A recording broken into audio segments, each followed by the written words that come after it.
Hey everybody out there, you're tuned in to 91.8 The Fan. You're in my corner and I have two very special guests in my corner. Would you guys like to unveil your identity to the masses out there? My name is Aaron, aka Wingnut Benson. And I'm Nick Gallagation Gallagher.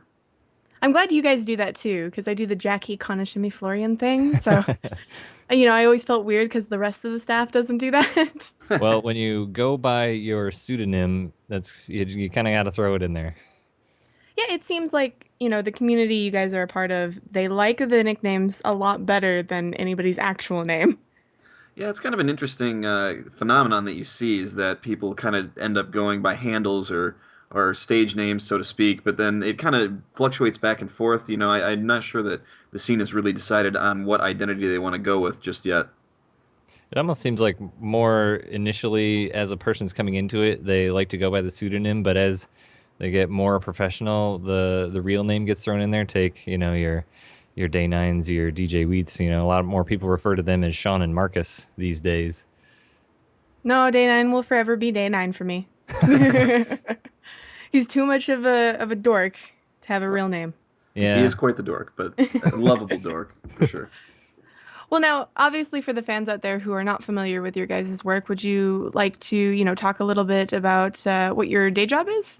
Or maybe your night job? So Go ahead, yeah, Gallagher. we are the StarCraft 2 casters for the StarCraft 2 Community Team League. We do shoutcasting for a number of events that are more regional in the Midwest area, specifically around Michigan. But we also found online quite a bit, and all of our events are usually streamed on the SE2 CTL Twitch TV channel. And of course, we do local events as well as that's where we ran into you guys at UMACon in Detroit. That was one of the larger events we've done. SC2 CTL, like StarCraft 2 Community Team League, like Nick was talking about, is a online, fairly widespread. Last season encompassed all of North America and Europe, but also live local events is very fun to do for us. Well, now, the interesting thing for me is that I assume you guys just didn't wake up one day and be like, I'm going to be a caster for this game.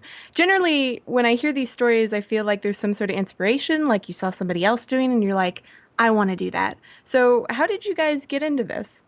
It's kind of a funny story. Of course, both of us have both been StarCraft aficionados for quite a long time, as well as many other games. And always tune into Day Nine specifically, who I had quite the fan crush on for quite a long time. I'm like, I want to do that. And then I started talking to Nick here, and I was like, we could do this. This shouldn't be a problem. So we came up with this goofy idea of a show called Laddercast. We actually did like one episode, and we're like, this is kind of silly. Yeah, we when we did Laddercast, it was I was not like really into it. I kind of got talked into it, and really didn't enjoy it at the time. It was not. I didn't think it went well. The production was terrible. We didn't really have anything worth talking about. Like the games that we were casting were pretty bad. So it's just a huge like disaster. And I mean the VODs are still online. If you want They to are shuffle through all their a glory. terrible sequence of events, you can go ahead and check those out. But moving on from there, things got a little bit better. Well, it kind of reminds us, at least it reminds me of our beginnings here because we used to be a podcast for a game called Pena, which is pretty dress up golf. You can play it free online. And that's how we turned into a radio station, just to get as far away from pretty dress up golf as possible. Nice. Sure, humble Yeah, origins all around. Yeah, yeah, we definitely.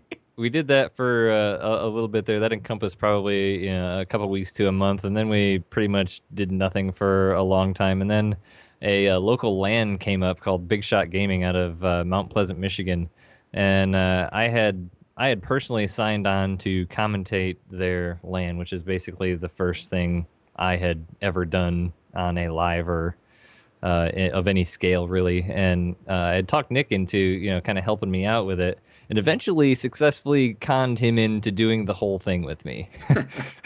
Well, yeah, I'm usually kind of a pessimist when it comes to things like this. I don't know that I believe that things can happen a lot of time, and I'm quick to point out like the problems, what's going to happen. And Aaron's more of like the optimist. He's like, no, we can get this done, we can do it. So we kind of balance each other out that way. But with Big Shot Gaming, I wasn't even sure if I was going to do the whole time. I was like, I'll cast a game or two, and then I'll go back to doing whatever I'm doing at the LAN. I'm really good Well, at talking people into things. yeah, he is, and I've so I ended up. noticed because all these stories end up with him like, being kidnapped and Right, persuaded. exactly. No, that's very indicative of our relationship.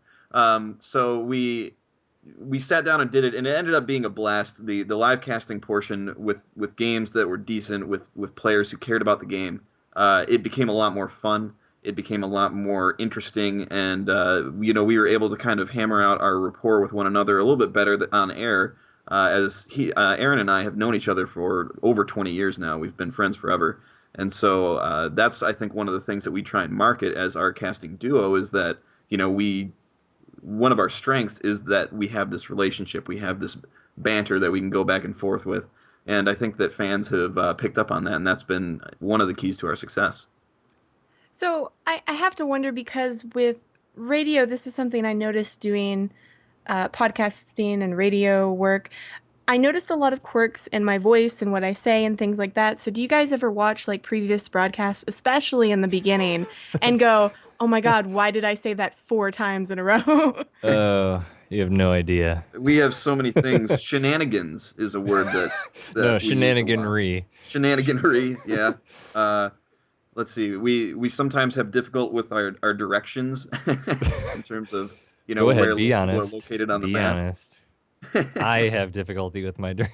Well, we're a team. I want to own our faults together. So, Yeah, but we yeah, go back and look at some of our old stuff and we're like, wow, that was really us. Going back to some of our first events and early events compared to recent modern stuff, we're like, wow, we're actually pretty good at this. Whereas we go back and watch some of our older stuff and like, why did people watch us? but I mean, that's due to the work that we put into it. We do watch our previous broadcasts. We do take notes on the things that we could have been done better. Some of the production stuff, some of the ways that we phrase things, how Aaron and I interact with one another. And we take notes, we look at it, and we make changes, and we get better. And that's, I think, true for just about anything that you want to do in life. Is you just got to pay attention to what you're doing and rectify the mistakes, but don't dwell on them too much. Definitely.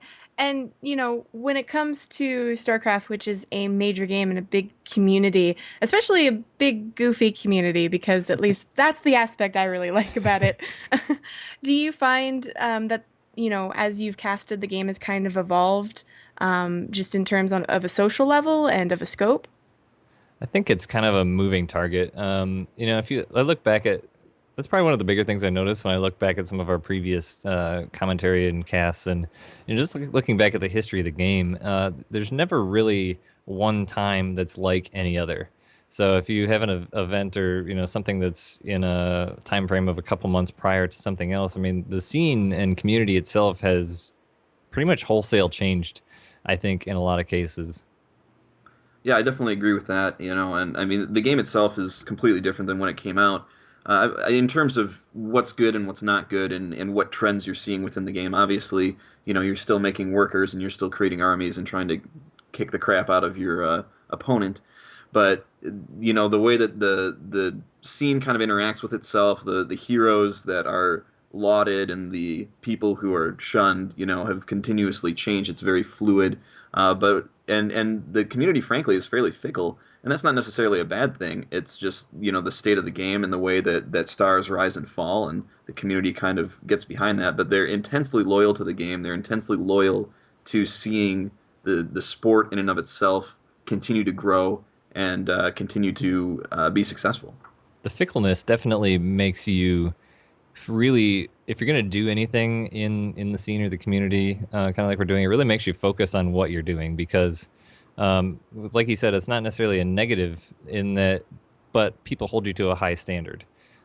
So if you're doing something that obviously you haven't put much time or thought into, it's just not going to go over well. So that's definitely been one of our focuses is or foci, if you want to call it, is putting that time and effort in to really do a good production and understand the state of the scene at the time to make it relevant and you know One of the unique things I think with games like StarCraft or League of Legends is that, casters are involved at all. And I'm not saying that in a bad way, but, what do you think are the benefits for casters for those type of games? Well, I think that, the same could be said for just about anything. You look to physical sports, look to baseball, look to hockey or to football. You've got John Maddens, you've got these broadcasters who will sit there and tell you kind of the play-by-play of the game, but they'll also tell you things about the players, they'll tell you things about the teams, they'll tell you interesting stats. And that adds another layer to what you're watching, regardless of what it is that you're watching. So, at the end of the day, I think that the games themselves are entertaining and they're fun to watch, but the addition of a person kind of guiding you through who has some expertise of what's going on, who knows some information that you maybe don't, but also has enough personality and knows what is exciting about what's happening and can use their personality and their voice to convey that excitement to the crowd, it just increases in an exponential way the amount of excitement that's going throughout the game whatsoever in the viewing of it. So you can see a really cool move, but not really understand what's going on, or be like, yeah, that was kind of neat. But if somebody's going, oh my goodness, he just walks through the whole army, nobody is attacking, everything's dying. If you get really excited about what's actually going on, other people are going to get excited too, and that just increases the amount of fun that everybody has overall. And to be honest, building off of that is I think it builds the community. I don't think the community would be as substantial or as interested if there wasn't that. I mean, especially coming from my experience. My experience as a FPS or first-person shooter gamer, I almost never played real-time strategy games because I was terrible at them until StarCraft came along. And just playing it isn't what made me good at it. It's watching Day 9, it's watching DJ Wheat, it's watching all of the tournaments commentated or casted by these people that are, not only entertaining you just by their thoughtful things to say, but, by like what Nick was saying, actually explaining in depth what's actually going on besides what you're just seeing. I think that in itself is what helps to build the community of people that are not necessarily the best at the game, but are really interested in the entertainment value of the game beyond just watching it without anyone talking over it. Throwing in some comparisons out there, especially based on what you guys have said, for me, I've like just gotten into League of Legends about a year ago, and I kept trying to get into the tournament scene, like watching it and being a fan of it. And one of the things that I felt it was lacking is the casters were very serious and matter of fact, and like there was no jokes that I was kind of used to with StarCraft whenever I would watch a tournament that way. So it really took me a long time to get into it. And that's just from a fan's perspective. Like any of my other friends were like, just watch, you'll enjoy. And I'm like, but I want them to make fun of like the players or something. Yeah, Yeah, I definitely. mean, I agree that, and I think that that's another one of the strengths that Aaron and I have, and frankly, a model that a lot of casting duos use is that there's a certain level of expertise, and there's maybe one person in the duo who has more expertise than the other, and then there's a person who has a little bit more personality theoretically, and is able to kind of get more excitable and get the fans more excitable, crack jokes, whatever, and they call that like color commentary and expert commentary.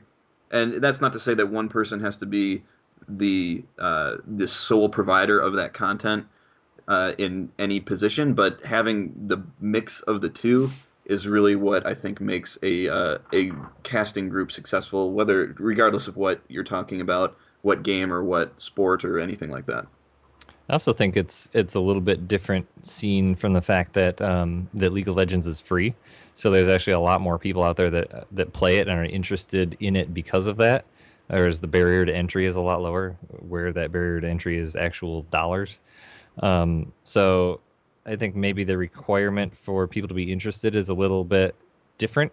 Whereas StarCraft people, I know a lot of people that watch StarCraft tournaments and commentary and don't even own or play the game just because it's entertaining. It was actually kind of interesting. I think the first League of Legends tournament I liked, I believe, was done by some like a group of people that Day9 was connected to, and I wish I remembered the name of the group, but it was like an Amazon versus Google kind of team in the end of it or something along The those After lines. Hours Gaming League. Yes, thank you very much. And they were hilarious. Like I've never laughed so hard watching a League of Legends game, and all I could think of is I wish that I saw this more. But, I might be in sort of a niche because I came from, watching StarCraft tournaments. Well, that makes sense because After Hours Gaming League is actually a subsidiary of Day 9 TV, so it's something that he runs. So I would expect that his color and his personality would kind of glow on that as well. Now, in terms of the StarCraft community, are there any trends that you guys are seeing at tournaments that maybe, some of the players out there would like to know about and practice at, even though, they probably won't be going pro in the next, month or so? Protoss? Yes. That's my only comment on that. Like I suppose we should mention too that I'm a Protoss player. I love Protoss. High Nick is five. a Zerg player, and he loves Zerg and hates Protoss. So, Yeah, well, I hate anything that's not Zerg usually. but as far as trends go, I think the tournament scene is just like everything else a moving target. The trend is for the foreign, and when I say foreign, I mean non-Korean, which is a bit backwards for some people who may not be familiar. Foreigners are anyone who's not Korean in the StarCraft scene. And as you may or may not know, Koreans, it's like a national sport for them. So they're held to a higher level. And as such, there's always the aspiration for the foreigners, be it European, American, anywhere, to aspire to that same level. So that's where the scene is trying to adjust itself right now, I think, in a lot of the big tournaments, like the ones that are run by Blizzard WCS. They're constantly trying to make revisions to make it more interesting, and allow the high level of competition of those that can offer it, but while also making it interesting and not impossible for the people who are maybe not quite at that level yet. Yeah, and the one of the bigger issues that you're seeing on the pro level is that it's hard to get the good practice that you need to compete on a Korean level without actually being in Korea to participate on the Korean ladder. And while you can access the Korean ladder and not be in Korea, you start to hit some latency issues that at that level of play makes it impossible to win. You're not able to react as quickly as you need to, and you're really just not getting the training that you need to have to ascend to that next level of play. So a lot of players try and get over to Korea, but it's difficult because when you're doing that as a full-time job, you have to create an income by either streaming or being a part of a team or whatnot. And so you can't just spend all your time practicing in Korea. You have to be doing other events. You have to go places. You have to fulfill contractual obligations. And the money in esports at the moment isn't as vibrant as some people would like it, especially in StarCraft at least. And so some of these players are having a hard time getting to where they need to be to train how they need to train. Well, this actually reminds me, if I remember correctly, there was a Korean reality TV show that featured Kim Hyung-jun, which was the baby member of Double S 501. We play their music. And he joined a pro team because he was interested in StarCraft. They were still playing StarCraft 1, so, 2, 3 years old was the show. But one of the things that they featured was there was some sort of licensing, you know, program to actually be able to compete. And he got his butt kicked by, I think, a Norwegian. So I was actually really interested in that because I had assumed at the time that it was kind of a closed off, sport. Because a lot of times, especially with Asian territories, it's very, this is the wall. There's a barrier here. It's kind of hard to get in because of social constructs and other things. So. I think South Korea is a little bit different in that regard, in that, there's a lot of people that actually have a really good relationship with the teams that are there. For instance, Naniwa and Huck on EG. He's a North American player, Naniwa a European player. Both have spent a lot of time in Korea at sort of like partnered team houses. So, their team will make a deal with a Korean team and say, hey, we'll send a couple people to your house and they will practice with you. And this will be mutually beneficial for us for these reasons. And, that's how people like Naniwa and Huck at a time, not anymore, rose to a really high level. Naniwa is kind of at that level right now, even though he hasn't been in Korea in a while. But really, like Nick said, that's how the foreigners really get to that level. And that's really can only be accomplished by being a member of a well-funded, well-recognized team that can make those kind of deals. Because, as a solo individual, you're not just like, well, I'm just going to go to Korea, find an apartment, and play StarCraft. You got to get a lot of money for that. It's true. Just a smidget. And then the visa stuff, and that's all messy. That doesn't sound fun. Absolutely. But I know that League of Legends isn't your guys' forte, but I'm really curious about the tournament scene there because, you know, Korea has this huge tournament scene with StarCraft that wasn't matched in the US. I mean, you see it more predominantly online, but with League of Legends, you're seeing something that's essentially rivaling what's happening in Korean StarCraft. And I'm just curious, how come StarCraft couldn't reach that in the US? I think everybody's got an opinion on that. And back in when you're thinking of like 2011, it started to get pretty big. StarCraft was viewed quite frequently as the biggest in esports at the time. It definitely wasn't rivaling, mainline sports at that point. And there's been various successes for esports in various games over the previous years. I think that one of the bigger challenges for StarCraft is basically the paywall that you hit. That it becomes difficult for people to kind of get as much access. But I mean, you can start getting into a lot of very theoretical and philosophical things when you start talking about why is one game more successful than another. And ultimately, it can just come down to preference and where the gaming community at large is and what trends are going on there in terms of what's popular. I definitely agree that there's a lot of barriers, but I agree that the largest one is the paywall. You know, it's interesting that you guys state that because I'm still rocking the first StarCraft. A lot of Brood people War. still play it. Oh yeah. Well, because I can actually, go carrier. I feel like I Hey, you can't can do do that in that in StarCraft. StarCraft 2 also. I can tell you. Well, I feel like there's such a focus on the first, I guess, first level units is what you would call it, like Mhm. stalkers and things like that, and that kind of is where I struggle making the transition between the two as someone who plays casually. So Yeah, could just be it's me. it's it's a something that's definitely the barrier between the beginner and the intermediate and the advanced player is that you have to be able to survive long enough to get to the higher tier units. And you have to be able to understand and know how to work and be aggressive really well with the lower tier ones and, situate yourself in a manner that you can both focus on your economy enough without your army to get to that point and still stay alive. Yeah, it's really interesting to watch, because you've got to decide pretty early on how you're going to play this match. Are you going to try and do some very early aggression, try and end the game in the early game phase, which is usually around less than 8 minutes, around 8 minutes, that kind of area, or are you going to try and move into the mid game and seal it up there, or are you just going to try and survive for the whole time and get into the late game and just make a soul crushing army?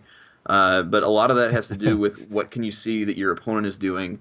How are they reacting? Because they're coming in with their own plan. They have a thing that they want to get done, and they're going to try and keep you from doing your plan at the same time. So not only do you have to be aware of what you're doing, you have to be aware of what your opponent is doing, and then be able to react to what you're seeing, because they could be even trying to trick you with what they're showing you as well. So it once you get into the more intermediate and advanced phases of mastery of the game, it becomes how much do you know about the other team's advantages and disadvantages and what their specific builds are as well, not only what your own are. And I mean, that's true to a certain extent with League of Legends as well, knowing what the opposing team heroes can do and what roles they're filling in what lanes. You know, I think back to the time when the staff here at 91.8 the plan, 91.8 the plan, not the fan, all played StarCraft, the very first one, and I would always steamroll people, and it was great. It's like, let's have the biggest map possible, and let's play for like 2 hours. It was awesome. And then somebody figured out that they could Zerg rush me, and then I was Yep, like, somebody no. always figures that out. But once it started happening, I was able to, and I haven't been able to really replicate this in the newer one, where I could put my buildings so kind of squished together, intermingled with cannons, that you couldn't necessarily get to the cannons because it was kind of more on a grid, if that makes Mhm. sense. Yeah. And I know that the big thing in the newer one is like just blocking off, the ramp. Yeah, there's So, almost as much thought and a school of thought and knowledge in building placements on certain maps. Like if you were to take a professional player, pull them aside, and have them give a lecture on how to place buildings on different maps and different matchups, you would be there for probably a week because it's so in depth, it's so important in each matchup in order to defend against certain things depending on what you want to do, especially as Protoss against Zerg. Yeah. And even just sometimes it's even important. You will switch it up based on what you're seeing your opponent do. So it's not just this is Protoss versus Zerg on this map, so that means I'm doing this or this building placement. It's more of, well, they're clearly going Roach and Hydra, so I should probably build my buildings like this. Or no, they're going for a Zergling all in at the beginning. I need to build my buildings like this. So again, it just gets down really into the nitty gritty of what are you seeing and how do you react to it. And you still have to, and you can't just build buildings. You have to build units too. Otherwise, they're just eventually going to get in.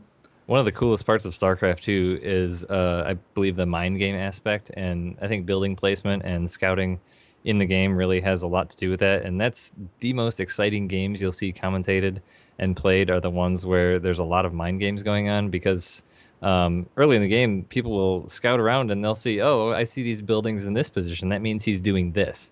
And then as soon as they go away, they'll cancel and move them somewhere else and go around somewhere else. And then 5 minutes later, this whole unexpected event happens. And like, oh my gosh, I thought you were doing something totally different. Yeah, So and or when you get into a situation where a player is hiding buildings in unconventional places on the map, places that you normally wouldn't even go necessarily, or until much later in the game. So then you put something down, and it's typically called as a proxy.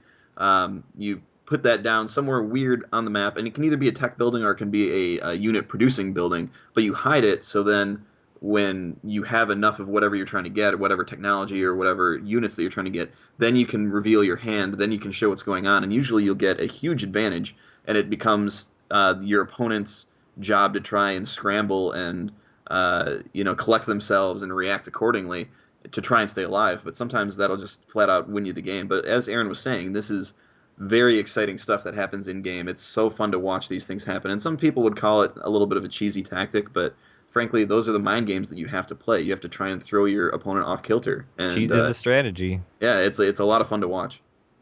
I'm very glad that you were never a part of staff as a Zerg player because the only Zerg player was Chris. And, I'd have like 15 Dragoons when he was doing his first like 12 Zerglings. So, you know, eventually it got to a point where he tried, but That's he funny couldn't. with StarCraft 1 too, because I very minimally played it, and that was back before I was even really huge into video games, but I definitely went the FPS route. I goofed around with StarCraft 1, but I didn't play it really at any super huge extent. Yeah, to be honest, my expertise didn't go back that far either. Unfortunately, we kind of more got onto the scene with StarCraft 2. But we definitely have some experience with StarCraft 1. We just weren't as quite aware of the whole community aspect of it and the depths of knowledge that you could have of the game. We were Uh, also like 10 years old. yeah, we were a little bit young back then as well, but Wait, how old are we all? Now I feel like I'm supposed to be older than you guys. I'm no, only you're I, probably 22. not. I may have done that math wrong. I'm 30. Okay, then yeah, there has to be, and somewhere there has to be an issue with the map. We were definitely Teenager. old enough to have been playing it. We just didn't do that Yeah. at that point in time.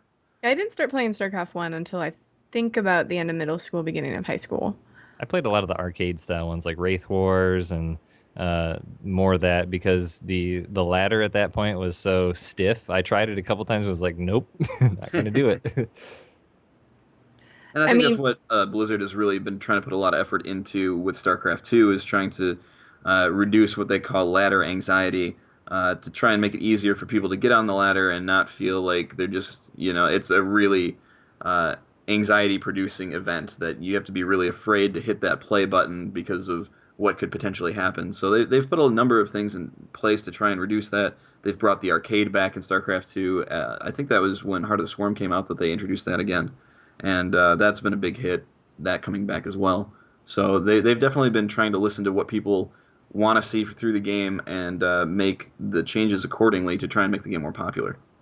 I wish they would do that with League. It's really super frustrating for me personally, and I don't know why. I'm in silver, which isn't, anything to be super proud about.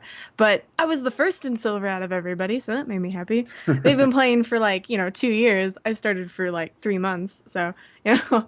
But one of the things that I have issues with ranked, and I'm debating whether to stop playing ranked altogether, is I'll play a ranked game and I'll gain 4 LP, and I'll lose a ranked game and I'll lose 20 LP. Mm. Yeah. So the climb is so frustrating because I feel like I don't go anywhere. I could win, 6 games, and then if I lose one, I'm back to where I was.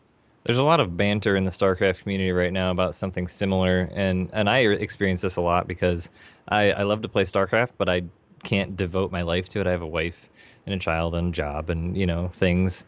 So when I play, I'll maybe go a little bit of time between uh, the times that I actually sit down and play, and you can actually slide down quite a lot. And there's a lot of lower, like the silver, gold league players are really complaining a lot in the community, and maybe it's just the loud voices, which probably ends up more often than not what it is. But are complaining about the ladder because these higher level players, platinum, diamond, etc., masters even, sliding down through periods of inactivity and then being matched up with them on the ladder and not being able to win any games, and not being fun, and that ladder anxiety coming back in again. It's probably similar to kind of what you say on League, where you fall down faster than you climb up.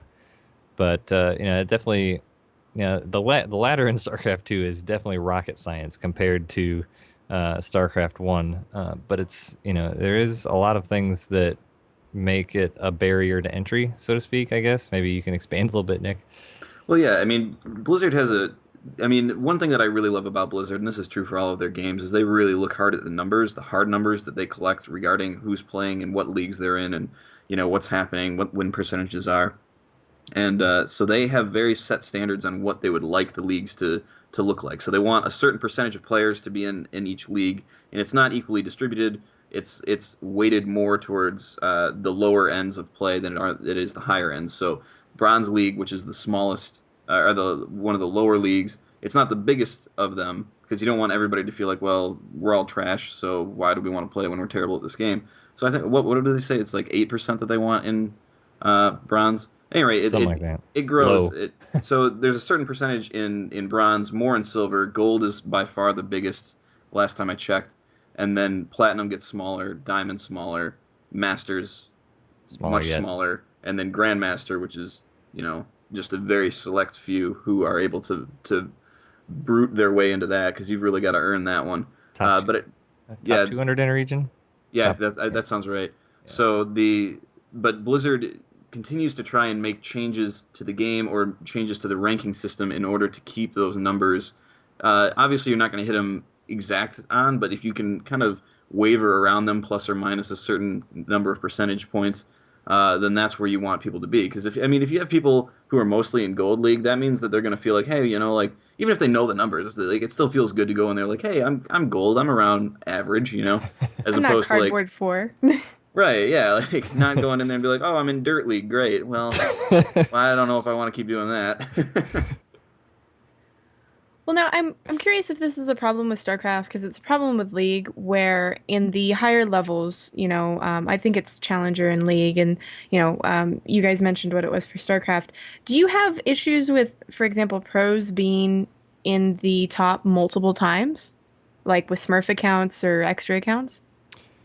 Um, a lot of pros have multiple accounts just because they play a lot in different regions, and it didn't used to be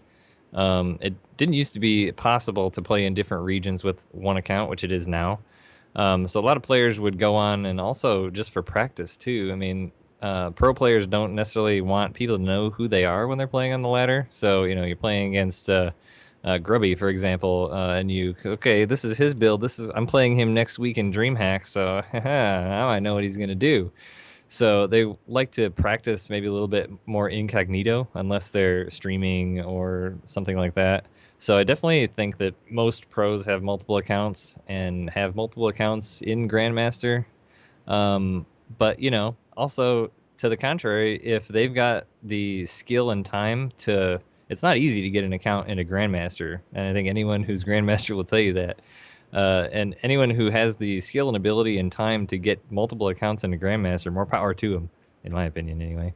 Yeah, I don't know that if you're trying to maintain a career as a pro player, you're going to have the time required to put into maintaining multiple accounts in Grandmaster. I have heard of it happening, I know but I Huck don't. one year had two in Grandmaster Yeah, it's at just not one. something that you want to spend a whole lot of time doing. And obviously, having incognito accounts that you can go in and practice so that people don't know exactly what you're doing. That's just standard fare. That's what every Hmm. pro has to do. I mean, because you have to kind of hide what you're going to do. It's like a playbook in football. You don't want the other team to know what your plays are, because then they can find the holes in them and circumvent them. Well, I think Chris can correct me on this because he's been playing League much longer than I have. But I believe there's a player called Wild Turtle who's a pro and he has 4 accounts in the highest. And if I remember correctly, the highest you can only have 50 or maybe it's 100 people. It's one or the other in it. And it's like, how do you have the ability and the time to even, like, I don't understand. At that point, it's probably just a notch on your belt kind of thing.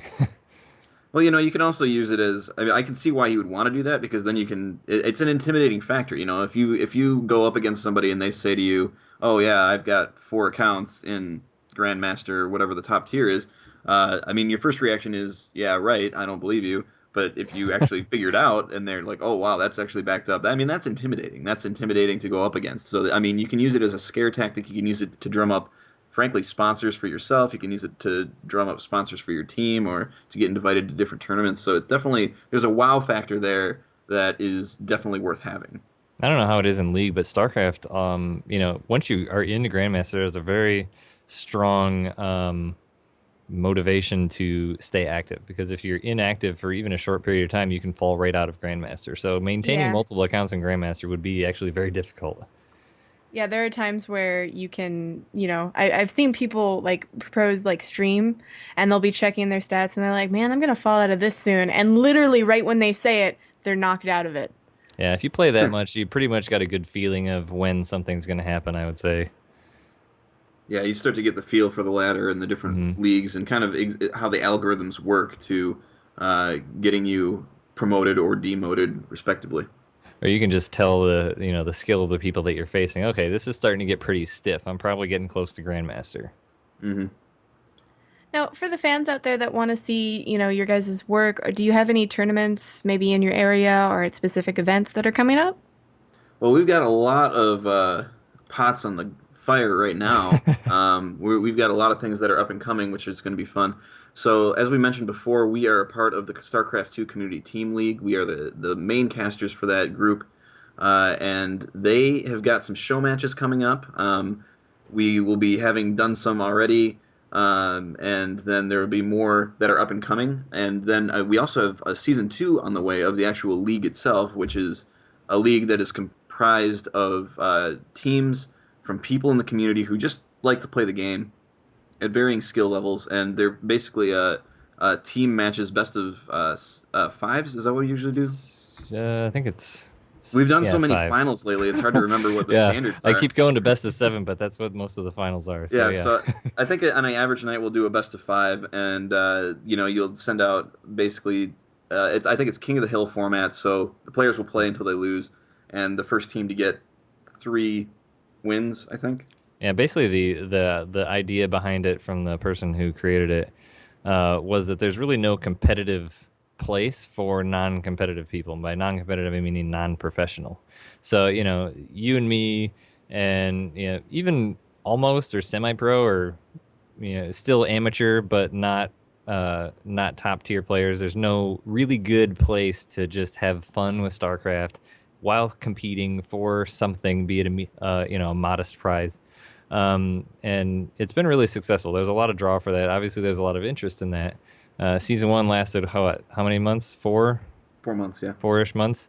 Yeah, and it was super cool. I mean, it was the first time that it had ever been done by him. It had been done in the past, but I guess it wasn't run very well. And he had a lot of great ideas. Spun it up, huge success. Das Keyboard got behind it and sponsored it.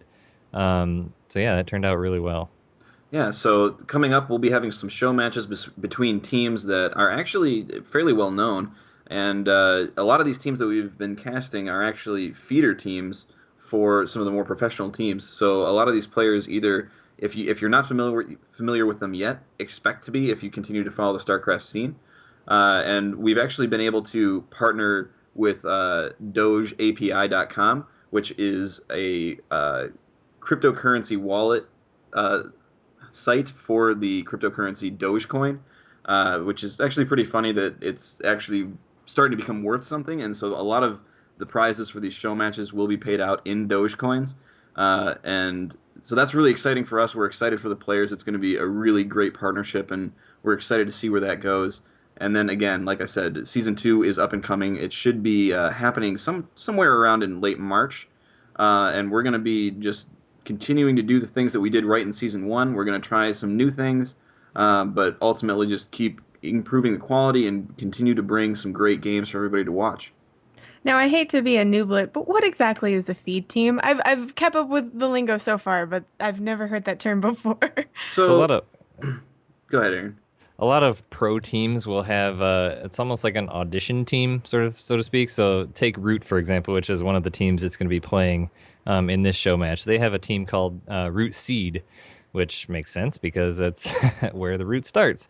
So when they see up and coming players doing well, they'll invite them to this team, and then they'll kind of get behind them, support them a little bit. It encourages them to practice, get better, and then that's where they pull their new talent for the main team out of when actually signing, bringing players under a contract, moving them into actual team houses to be very, do the 12-hour a day or more practice and compete at tournaments and whatnot.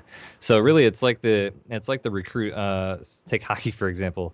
Detroit Red Wings are a professional team here. There's a team called the Grand Rapids Griffins, which is sort of the recruitment team. A lot of players come out of college, go to that team, play for a while, they see how they do, and then pull them up to the pro team from there. And And I've something that's learned neat, something new. yeah, and something that's neat about that mechanism is that it allows you to identify players who have potential but don't quite have the skill or the talent yet. So then you can kind of groom them within a controlled environment and watch them, and they somewhat you have your foot in the door with them as well. You've already invested a lot in them, and so you're going to be able to continue to reap that benefit at some point. So they're soon to be pro players on very high level players, but not quite at the penultimate peak of skill or ability yet. Fair enough, but they're getting coaching almost. So that probably helps them quite a bit. Absolutely. Now, do you guys have any events where the fans can meet you coming up, or is it all online stuff? Right now the only ones that are really set in stone are online things. Hmm. I believe nothing's set in stone quite yet for Youmacon next year. However, it looks like we're still in talks to be doing that. So don't be surprised if you could see us there. But as these events develop, we're going to be keeping people posted on our Twitter accounts. That's Gallagation at Gallagation for me, and at WingnutSC for Mr. Benson over there. And so we will be keeping people posted and updated on all the different events that we'll be doing, whether they're online or in person. We'll be happy to sit down, and we're always happy, frankly. If you see us on the street, feel free to say hey. We're very approachable and very cool guys who just enjoy having a good time, enjoy meeting new people, and enjoy casting some StarCraft. And also, if you want to keep track of the things that are going on with the StarCraft 2 Community Team League, which we are the faces of, so to speak, the founders, the brains, we're the faces. You can follow that at SC2CTL or SC2CTL.com. Perfect. And since we're nearing the end of this interview, I was wondering if you two would be willing to participate in a 91.8 The Fan tradition. Uh-oh. Well, I'm going to say yes tentatively, but sure. I'm just I going to go, promise, uh-oh.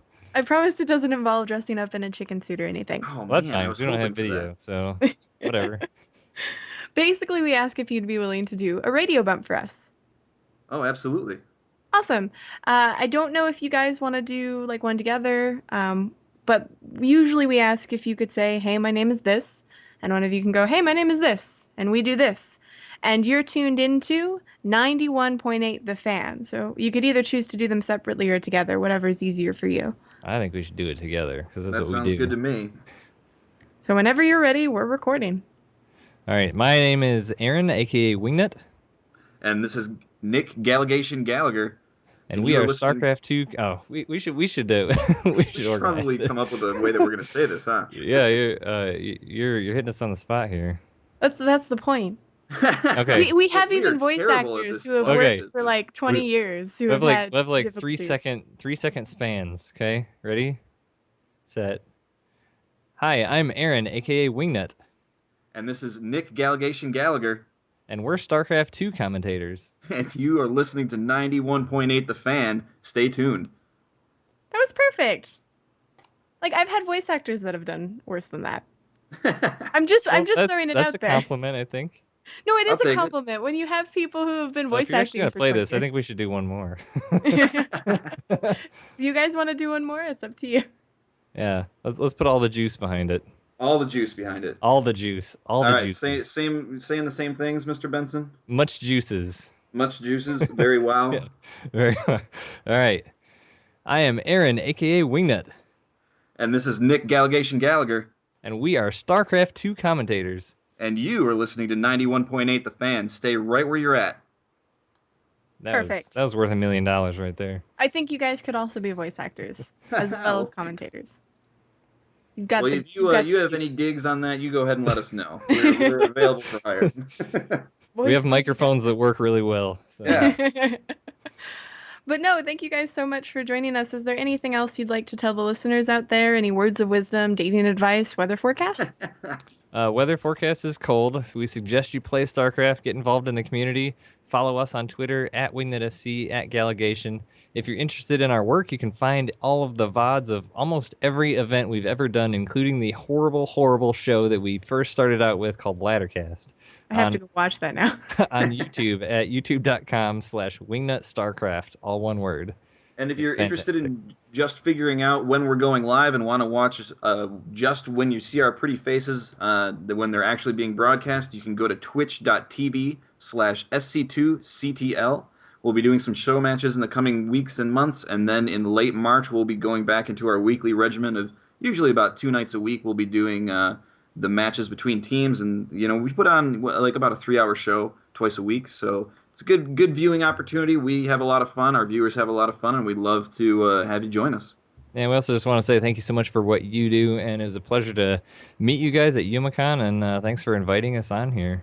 It was Absolutely. super awesome to meet you guys at YomaCon, and hopefully we'll see you again next year. I can't say for sure because I don't have anything confirmed, but there's hope there. Well, I sure hope Absolutely. so. We would love to do that again. And for anybody out there that missed any of this interview, shame on you, but don't fret. It'll be up on the website within the next few days, so keep it tuned to 91.8 The Fan. Everything you want and nothing you don't.